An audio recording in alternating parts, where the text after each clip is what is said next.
Hello and welcome my friends. हम लोग आज शुरू करने जा रहे हैं क्वेश्चन आंसर। तो क्वेश्चन आंसर का आपको जो सेकंड पेपर है, ये सेकंड पेपर है haematology, blood banking and histopathology. ये 2 करके आती है, तो 2 का मतलब है कि आपको ये सेकंड पेपर है, जिसका ये वीडियो पार्ट 1 है। पार्ट 1 वीडियो है, इसका भी हम सेकंड वीडियो बनाएंगे पार्ट 2।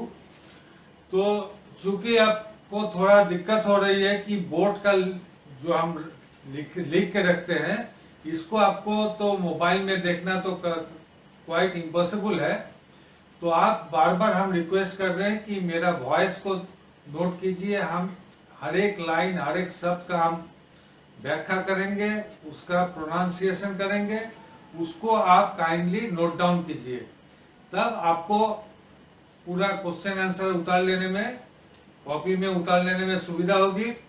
आप थोड़ा मेरा साथ कष्ट उठाइए कि अभी अगर हम एक एक क्वेश्चन आंसर आपको पढ़ सकते हैं, अगर ऐसे करके लिखते हैं तो एक वीडियो भी बहुत लेंदी हो जाएगी, और ऊपर से ये वीडियो बनाने में हमको 1 हफ्ता से ज्यादा समय लग जाएगी। तो जब तक ना हम प्रोजेक्टर ले लेते हैं, थोड़ा kindly bear with me. And चलिए, तो आज हम लोग शुरू करते हैं histopathology, haematology and blood banking for second year 2 and it is part 1। जैसे कि आपको पता है, पार्ट इसका 4 हिस्सा होती है क्वेश्चन पेपर का। पार्ट 1 में जो कि एमसीक्यू है, पार्ट 2 जो कि डेफिनेशन का आपसे डेफिनेशन एंड 2-4 शब्दों में वेरी शॉर्ट नोट मांगा जाता है। जो 3 नंबर पार्ट है, 3 नंबर में पार्ट में आपको जो 5 नंबर का क्वेश्चन आंसर है, उसमें आपको ब्रीफ आंसर मांगा जाता है। और चौथा पार्ट है जबकि लॉन्ग क्वेश्चन आंसर है, जिसमें हर एक क्वेश्चन बियर्स 15 मार्क्स। तो चलिए, पार्ट 1 में जैसे कि 1 नंबर क्वेश्चन है एमसीवी मीन्स, ये आपको सबको पता है, मीन कॉर्पस्कुलर वॉल्यूम। 2 नंबर है normal colour index. Normal colour index जो एरिथ्रोसाइट इंडिसेस यानी कंप्लीट हीमोग्राम का एक हिस्सा है। तो कलर इंडेक्स का जो नॉर्मल वैल्यू है, ये मांगा है 0.85 टू 1.15। यानी इसको और एक तरीका से लिख सकते हैं कि 1.0 प्लस माइनस 0.15, जिसका मतलब सेम होगा। फिर है 3 नंबर है protein in haemoglobin and plasma. मतलब कौन सा प्रोटीन है कॉमन जो हीमोग्लोबिन में भी है, प्लाज्मा में भी है, तो वो है globulin. The answer is globulin. 4 number है विंट्रोप्स एंटीकोआगुलेंट। विंट्रोप्स मेथड में अगर हम ये सर करते हैं, तो उसका जो एंटीकोआगुलेंट होती है, जो कि वेस्टर्न में हम 3.8% सोडियम साइट्रेट का इस्तेमाल करते हैं, विंट्रोप्स मेथड में हम डायरेक्ट ईडीटीए ब्लड, इसमें हम सेकेंड या दूसरा कोई एंटीकोआगुलेंट यूज नहीं करते हैं, only EDTA. Now 5 number question है हेमोलिसिस हैपेंड इन। मतलब हेमोलिसिस तो हर एक इंट्रावास्कुलर हो सकती है, एक्स्ट्रावास्कुलर हो सकती है, लेकिन ये हेमोलिसिस आपको जो पूछा गया, हेमोलिसिस हैपेंड इन मतलब नॉर्मल प्रोसीजर में जो ब्लड का रिसाइकिल होती है, उसमें आरबीसी का हेमोलिसिस कहाँ होती है, जाके स्प्लीन में। नेक्स्ट 6 नंबर क्वेश्चन है speed range of lab centrifuge. यानी एक नॉर्मल सेंट्रीफ्यूज मशीन, जो वो एंगुलर भी हो सकता है, वो आपको हॉरिजॉन्टल हेड भी हो सकता है। तो उसमें आपको नॉर्मल जो स्पीड रेंज होती है, ये 0 टू 5000 आरपीएम, यानी आप सिर्फ अप टू 5000 आरपीएम भी आप लिख सकते हैं। 7 नंबर है anticoagulant used in blood bag. जो ब्लड बैग होती है, उसमें हम कौन सा एंटीकोआगुलेंट यूज करते हैं, CPDA1। C का मतलब है साइट्रेट, P का मतलब फॉस्फेट, D का मतलब डेक्सट्रोज, A का मतलब एडेनिन। यानी C जो साइट्रेट है, ये साइट्रेट क्या काम में आती है, for anticoagulant. P phosphate is the buffer, D dextrose is the food of the RBC, and A adenine is the preservative. Now 8 number question कि लार्जेस्ट WBC कौन सी है। Largest WBC is monocyte. 9 number question है DPX is a mountain, जो कि DPX के बारे में यहाँ भी हम एक तो क्वेश्चन आंसर है 2 मार्क्स का, उसमें उस समय बता देंगे इंटर। 10 नंबर है हेमोपोइटिक स्टेम सेल अराइजिंग, यानी हेमोपोइटिक स्टेम सेल जो स्टेम सेल से मेरा सारे के सारे ब्लड सेल आती है, आरबीसी, डब्ल्यूबीसी, प्लेटलेट वगैरह। तो ये हेमोपोइटिक स्टेम सेल ये बोन मैरो में अराइज करते हैं। ये हेमोपोइटिक स्टेम सेल हमको फिर जब बच्चा माँ की गोद में होती है, माँ की कोख में होती है, उस समय बच्चा का जो मेसोडर्म ऑफ एम्ब्रायो में होती है। ये जस्ट आपका नॉलेज के लिए हम बता दिए। Normal answer is bone marrow. 11 number है वाइडली यूज्ड फिक्सेटिव, मतलब सबसे कॉमनेस्ट हम क्या फिक्सेटिव यूज करते हैं, 10% फॉर्मालिन। 12 नंबर है ऑस्ट्रेलिया एंटीजन, जो ये टर्म अभी यूज नहीं होती है। ऑस्ट्रेलिया एंटीजन का अदर नेम क्या है, जो आप सब बोलते हैं हेपेटाइटिस बी सरफेस एंटीजन, यानी HBsAg। 13 नंबर है 10% फॉर्मालिन यूज्ड इन लैब, ये 11 का जस्ट ऑपोजिट क्वेश्चन है, ये हिस्टोपैथोलॉजी लैब में यूज होती है। Number 14 question is white blood cell other term, ये सबको पता है ल्यूकोसाइट्स। एंड 15 नंबर है pale yellow fluid in blood is plasma, answer is plasma. Now 1 number आपका हम जो ईच क्वेश्चन जो 2 मार्क्स की है, जो कि शॉर्ट नोट्स आपसे मांगा गया है, उसका 1 नंबर क्वेश्चन है पार्ट 2 का हिस्सा में हेमाटोलॉजी। अब हेमाटोलॉजी, अब मेरा क्वेश्चन आंसर सीरीज 3 नंबर जो एबीसी करके है, उसका पार्ट 1 में ये हेमाटोलॉजी का डेफिनेशन बहुत बढ़िया दिया हुआ है, वहां से काइंडली नोट डाउन कर लीजिएगा। क्वेश्चन आंसर फर्स्ट ईयर के लिए है, यानी 1, 3, 5 जो कि ऑड नंबर से ये फर्स्ट ईयर के लिए है, सेकेंड ईयर के लिए है 2, 4, 6 यानी इवन नंबर्स। तो 3 नंबर है पार्ट 1 का हिस्सा में है। 2 नंबर है leucocytes, these are the cells of the immune system that are involved in protecting the body against both infectious disease and foreign invaders। यानी ल्यूकोसाइट के बारे में जब हम डिस्क्रिप्शन लिख रहे हैं कि these are the cells of the immune system, ये मेरा इम्यून सिस्टम जो है इसका अंतर्गत एक सेल है, that are involved in protecting, वो किस काम में इन्वॉल्व है, the body against both infectious disease and foreign invaders, यानी घुसपैठी, जो बाहर से मेरा जो शरीर में वायरस बैक्टीरिया आ रहे हैं, और जो इंफेक्शियस डिजीज इसके अगेंस्ट में ये डब्ल्यूबीसी का लड़ाई होती है। ऑल डब्ल्यूबीसीज are produced and derived from multipotent stem cell, यानी हर एक डब्ल्यूबीसी मल्टीपोटेंट स्टेम सेल से बनती है in the bone marrow, bone marrow के अंदर, known as haemopoietic stem cell, जो कि हेमोपोइटिक स्टेम सेल का हम चर्चा कर रहे थे। हेमोपोइटिक स्टेम सेल से फिर मल्टीपोटेंट स्टेम सेल बनती है, जिससे कि हमको डब्ल्यूबीसी मिलती है। अब डब्ल्यूबीसी का तो आपका जो क्लासिफिकेशन देना है, तो क्लासिफिकेशन फॉर योर नॉलेज हम दे दिए, आप लिख भी सकते हैं, नहीं भी सकते, लिखने से बहुत बढ़िया है कि बाई स्ट्रक्चर, आप सब जानते हैं बाई स्ट्रक्चर यानी बाई एनाटोमिकल फीचर्स। हम जो डब्ल्यूबीसी को डिवाइड करते हैं, एक तो है ग्रैनुलोसाइट्स, दूसरा है एग्रैनुलोसाइट्स। ग्रैनुलोसाइट्स का अंदर में ये सबसे पहला सेल है पॉलीमॉर्फो न्यूक्लियर न्यूट्रोफिल, दूसरा है eosinophil and third is basophil. Agranulocytes जो होती है वो लिम्फोसाइट एंड मोनोसाइट्स। अब बाय लीनेज यानी उसका पेडिग्री यानी origin, by lineage, LINEAGE, by lineage.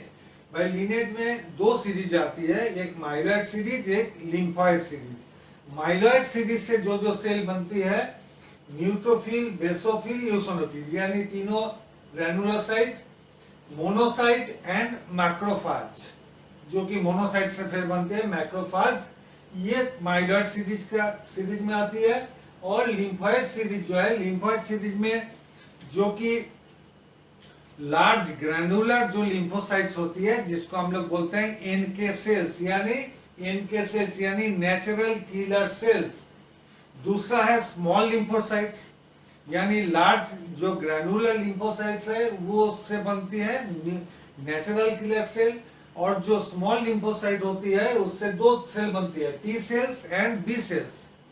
फिर आइंदा B cells on immunological stimulation, ये फिर बी सेल से बनती है प्लाज्मा सेल्स। तो ये इतना बार उतारना आपको बहुत जरूरी है, ये क्वेश्चन आंसर बहुत इंपॉर्टेंट है।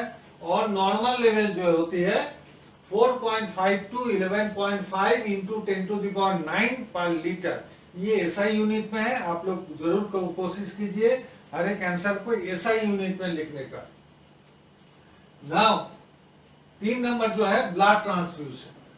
It is the process of transferring blood or blood products into one's circulation intravenously, यानी एक आदमी का खून दूसरा आदमी का खून में सर्कुलेशन में जो डालते हैं इसको बोलते हैं ब्लड ट्रांसफ्यूजन।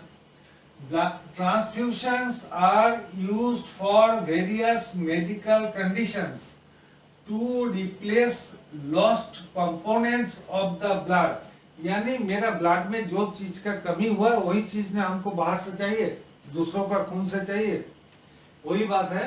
फिर earlier transfusion used whole blood, यानी पहले जो जब ये ब्लड ट्रांसफ्यूजन का जब प्रैक्टिस शुरू हुई थी तो उस समय ज्यादातर होल ब्लड चलाया जाता था।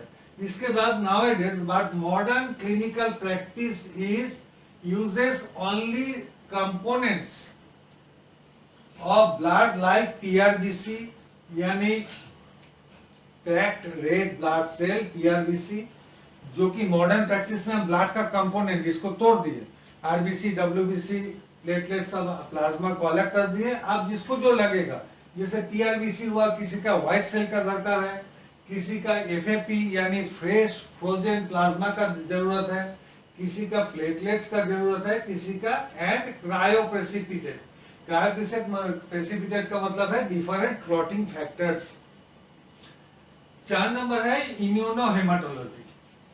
It is a branch of haematology and transfusion medicine which studies AGAB यानी antigen antibody reactions and analogous phenomenon as they relate to the pathogenesis and clinical manifestations of blood disorders, यानी immunohaematology haematology का ही एक branch है, transfusion medicine जिसको बोला जाता है, जिसमें कि हम ब्लड रिलेटेड एंटीजन एंटीबॉडी का उसमें स्टडी करते हैं, और जिसमें रिलेट टू द पैथोजेनेसिस यानी जो डिजीज कॉजिंग है due to the blood antigens and antibodies and clinical manifestations of blood disorders.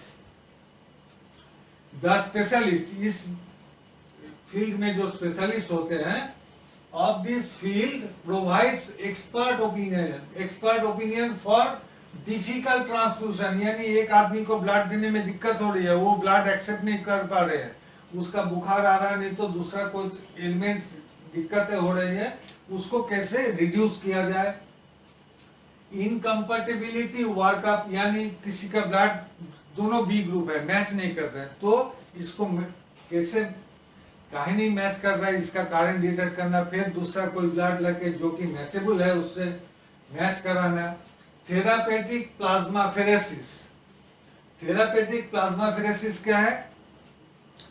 Apheresis का मतलब है, जबकि अभी जो कोरोना का संकट चला हुआ है, आप लोग सुने हैं कि जो कोरोना मरीज जो सुस्त हो गए, जो बीमारी से रिकवर कर लिए हैं, उसका प्लाज्मा लिया जा रहा है। कैसे प्लाज्मा लिया जा रहा है कि प्लाज्मा शरीर से ब्लड निकाला जा रहा है, प्लाज्मा सेपरेट करके फिर बाकी का हिस्सा जो सेलुलर पार्ट्स है वो फिर वो डोनर का शरीर में वापस जा रहा है, तो इसको बोलते हैं एफेरेसिस, प्लाज्माफेरेसिस। अब थेरापेटिक प्लाज्माफेरेसिस क्या है ना, जिसका प्लाज्मा ही डिफेक्टिव है, मतलब जिसका प्लाज्मा शरीर में पेशेंट के लिए हानिकारक है, उसका प्लाज्मा को सिर्फ हटा देना, फिर बाहर से एफएपी यानी fresh frozen plasma घुसाना।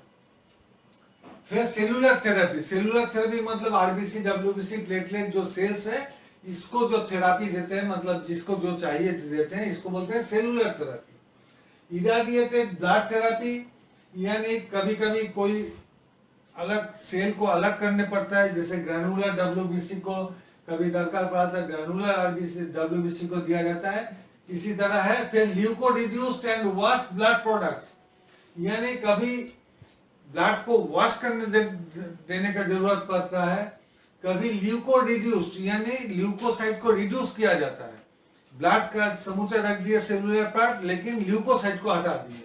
Stem cell procedures, कि किसी का शरीर में खून नहीं बन रही है, उसको कितना बार खून दिया जाएगा, तो उसका शरीर में स्टेम सेल घुसाया जाता है। फिर प्लेटलेट रिच प्लाज्मा थेरापीज, यानी जो पेशेंट का प्लेटलेट चाहिए उसका plasma with, mainly platelet with plasma दिया जाता है। HLA and chord blood banking, यानी किसी कोई पेशेंट का ह्यूमन ल्यूकोसाइटिक एंटीजन और कॉर्ड ब्लड अलग से रखा जाता है कि उसको जिंदगी का बाद में उसको काम आए। कॉर्ड ब्लड को बैंकिंग किया जाता है, अलग से रख दिया जाता है। Now 5 number, reasons of sickle cell anaemia. Sickle cell anemia results from a mutation in a gene called HBB, यानी बीटा हीमोग्लोबिन जीन का जो म्यूटेशन होती है, इससे सिकल सेल एनीमिया उसका रिजल्ट है। The hemoglobin protein is made up of 2 alpha and 2 beta chains, यानी haemoglobin का प्रोटीन वो 2 अल्फा 2 बीटा चेन से बनती है। The mutation in the gene changes one of the amino acid, ये जो जीन है हीमोग्लोबिन बीटा, ये जीन म्यूटेशन होके क्या करते हैं कि अमीनो एसिड को, amino acids in beta chain, यानी बीटा चेन का अमीनो एसिड को चेंज कर देते हैं, अमीनो एसिड के जो कि main component of the protein है। This defect causes the haemoglobin protein to stick together, यानी ये डिफेक्ट से क्या होती है, जो हीमोग्लोबिन का प्रोटीन है वो स्टिक टुगेदर नहीं हो पाते हैं, and together and form stiff fibres, और ये जो फाइबर जो बनती है जिसमें आपका हीमोग्लोबिन पिगमेंट जाके अरेस्ट होते हैं, वो स्टिफ फाइबर में डिफेक्ट हो जाता है, स्टिफ फाइबर नहीं बन पाता है। This fibre distort the shape of RBC, ये इसका जो मतलब म्यूटेशन का चलते जो आरबीसी का जो प्रोडक्शन हुआ, इसका सिकलिंग हो गया, यानी ये सेल हाफ मून शेप का हो जाते हैं, यानी distort in the shape and make them more fragile. Fragile मतलब जो आसानी से टूट जाता है, इजीली ब्रेकेबल। सो ये क्या करते हैं कि वो आरबीसी जो कि हाफ मून शेप हो जाते हैं, जिसको सिकल यानी हसुआ शेप बोलते हैं, वो क्या होता है मोर फ्रेजाइल हो जाते हैं, जल्दी से टूटने लायक हो जाते हैं। The haemoglobin in sickle cell patient is called HbS, यानी हीमोग्लोबिन सिकल। इसको ये हुआ सिकल सेल एनीमिया का रीजंस। अभी है जो 6 नंबर है, decalcification. It is the technique of removing mineral from bone और अदर कैल्सिफाइड टिश्यू, यानी बोन हुआ, other calcified tissue like tooth यानी दांत जो होती है, इससे जो हमको मिनरल हटाने पड़ता है, इसको इस टेक्निक को बोलते हैं decalcification. So that good quality paraffin sections can be prepared that will preserve all the essential microscopic elements, यानी इस तरीके से हम सेल से कैल्शियम को हटा रहे हैं, मिनरल्स को हटा रहे हैं, कि बाकी सेल का जो सेलुलर एलिमेंट्स है वो बरकरार रहे। The most common acids used for decalcification are 5 to 10% solutions of hydrochloric acid, nitric acid and formic acid, alone और कॉम्बिनेशन। यानी डीकैल्सिफिकेशन करने के लिए हम कॉमनली 5 से 10% हाइड्रोक्लोरिक एसिड, नाइट्रिक एसिड या फॉर्मिक एसिड अलग अलग से यूज करते हैं, नहीं तो इकट्ठा 2 एसिड मिला के भी करते हैं। Number 7 is reasons of prolonged clotting time, यानी क्लॉटिंग टाइम किस कारण बढ़ जाते हैं, कब कब बढ़ जाते हैं। एक्वायर्ड कॉजेस यानी जो हम हासिल किए हैं, एक्वायर्ड किए हैं। Acquired causes are smoking, overweight and obesity, pregnancy, use of contraceptive pills, hormone replacement therapy, prolong bed rest और कार और एरोप्लेन ट्रिप्स। यानी क्लॉटिंग टाइम बढ़ने का जो एक्सट्रिंसिक कॉज है, बाहर से कॉज है, क्या है? स्मोकिंग हुआ, ओवरवेट ज्यादा वजन, ओबेसिटी बहुत मोटेपन, प्रेगनेंसी के जरिए हो सकते हैं, यूज ऑफ कंट्रासेप्टिव पिल यानी कंट्रासेप्टिव पिल एक तरह का हार्मोन थेरेपी है, ये हार्मोन के चलते होता है। हार्मोन रिप्लेसमेंट थेरेपी, हार्मोन किसी ने हार्मोन टैबलेट्स ले रहे हैं इसके चलते हो रहे हैं। नहीं तो प्रोलॉन्ग बेड रेस्ट यानी बहुत देर तक, ज्यादा देर तक वो बेड रेस्ट लेते हैं, ज्यादा देर तक कार या एरोप्लेन से ट्रेवल करते हैं, तब ये क्लॉटिंग टाइम बढ़ सकते हैं। और जो डिजीज कंडीशंस होते हैं, the disease conditions are cancer, liver disease, vitamin K and clotting factor deficiency. यानी डिजीज कंडीशन में जब ये कब होती है? कैंसर में होती है, लिवर डिजीज में होते हैं। लिवर डिजीज मेन है जो कि विटामिन के प्रोडक्शन में दिया है, vitamin K and clotting factor deficiency यानी क्लॉटिंग फैक्टर और विटामिन के का कमी का कारण क्लॉटिंग टाइम बढ़ सकते हैं। 8 नंबर है use of paraffin wax. Paraffin wax को हम लेबोरेटरी में क्या काम है?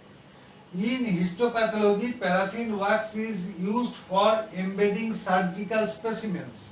यानी जो सर्जिकल, ये तो हम जानते हैं कि बायोप्सी का एंटायर स्पेसिमेन जो वो आफ्टर सर्जरी आते हैं लेबोरेटरी में, तो वो स्पेसिमेन को हम पैराफिन वैक्स का, उसमें हमको पैराफिन वैक्स को एम्बेडिंग मीडियम का हिसाब से काम आता है।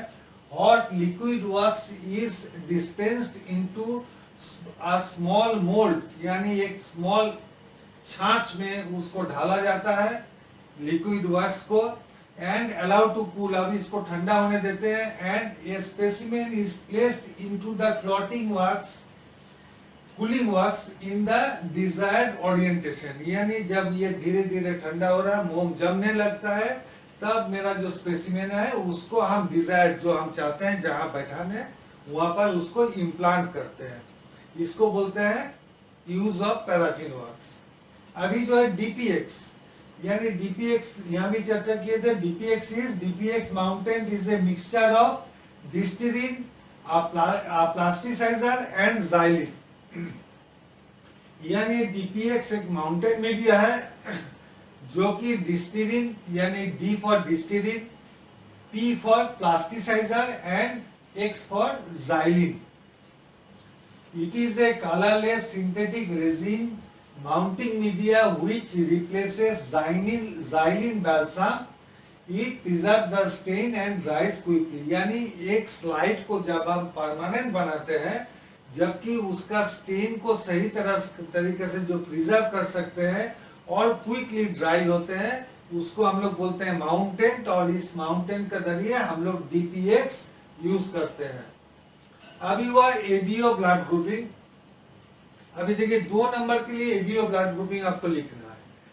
In 1900, Carl Landsteiner was first described a blood group system of human body called ABO system. ABO blood group system को 1900 सन में कार्ल लैंडस्टाइनर ने पहले डिस्क्राइब किए। ये तो पहले उन्होंने 2 एंटीजेंस का बात बताए थे, बाद में H एंटीजन का चर्चा आई। There are 3 antigens A, B and H, and 3 antibodies A, B and H are in the ABO system. The most primary substance that every groups except OH means Bombay group have is H substances. यानी सारे group का पास H substance यानी H antigen है। There are 4 groups A, B, O and AB. And 5 subgroups A1, A2, A1B, A2B and OH which are clinically relevant. यानी जो कि clinical practice में है। ये इसका अलावा भी आपको हम बताएं कि A3, AX, AM, B3, BX, BM है, लेकिन वो क्लिनिकल पर्पस में नहीं है, वो रिसर्च पर्पस में है। सो क्लिनिकली रेलिवेंट क्या है कि 4 ग्रुप है जिसका 5 सब ग्रुप है। The blood groups are named according to their antigenic status, यानी जो एंटीजन उसका पास है accordingly they named like that. 11 number है embedding. What is embedding? Embedding is the process in which the tissues or the specimens are enclosed in a mass of the embedding medium using a mold। यानी embedding ऐसा एक process है जिसमें tissue या specimen को हम enclose करते हैं, उसको उसमें पकड़ लेते हैं, जबकि एक मोल्ड के जरिए since the tissue blocks are very thickness they need a support. ये टिश्यू ब्लॉक्स का थिकनेस वेरी कम होती है, so they need a supporting media in which the tissue blocks are embedded. जबकि टिश्यू को एम्बेड करने के लिए हमको एक मीडियम का तब दरकार पड़ता है। Paraffin embedding and freezing along with fixation, यानी पैराफिन एम्बेडिंग एंड फ्रीजिंग और fixation are common methods in tissue preservation for immunohistochemistry, यानी IHC इम्यूनोहिस्टोकेमिस्ट्री के लिए ये 3 स्टेप हमको दरकार पड़ता है। Number 12 PCV packed cell volume आपको सबको पता है। और haematocrit test is a test done to diagnose polycythaemia, यानी जबकि number of red blood cells बहुत बढ़ जाते हैं, डिहाइड्रेशन एंड और एनीमिया इन सर्टेन पेशेंट्स, कुछ पेशेंट में ये सब डायग्नोस करने के लिए काम आते हैं। Packed cell volume it is a significant tool for diagnosis and prognosis purpose. ये डायग्नोसिस एंड प्रोग्नोसिस पर्पस के लिए यूज होती है। It is done by Wintrobe's, यानी Wintrobe's method is a manual method और ऑटोमेटेड मेथड। नॉर्मल रेंज है female के लिए 37 to 47%, that is 0.37 to 0.47 litre per litre is the SI unit. अब 37 देखिए यहाँ हो गया 37 0.37, 47 हो गया 0.47 लीटर पर लीटर। ये यूनिट कैसे आती है, ये यूनिट सेक्शन में जब MCQ आपसे हम डिस्कस करेंगे उस समय इसका ट्रिक्स हम बता देंगे कैसे ये इवैल्यूएट होते हैं। और मेल के लिए 40 to 54%, यानी 0.4 to 0.54 litre per litre. Okay, now litre per litre. Now number 13 is the principles and methods of grouping. देखिए बहुत छोटा आंसर है। द रेसिप्रोकल रिलेशनशिप, रेसिप्रोकल माने उल्टा, मतलब जो एंटीजन है वो एंटीबॉडी नहीं है, जो एंटीबॉडी है वो एंटीजन नहीं है। The reciprocal relationship between antigens on the red blood cells and antibodies in the serum is known as Landsteiner law. If an agglutinogen, agglutinogen क्या है, यानी antigen, if an agglutinogen is absent on the red cell membrane, अगर वो antigen नहीं है, the corresponding agglutinin, agglutinin मतलब antibody, the corresponding agglutinin must be present in the plasma, यानी antigen नहीं है तो एंटीबॉडी है, एंटीबॉडी है तो अगर एंटीबॉडी नहीं है तो एंटीजन है। The common methods are grouping are tube method and slide method. New method is the gel technique. तो आगे वीडियो में हम लोग मिलते हैं, जबकि और सारे क्वेश्चन लेके वो वीडियो थोड़ा बड़ा होगी। तब तक के लिए आप लोग इसको नोट डाउन कीजिए and just subscribe me and like me and share the video. So thank you today.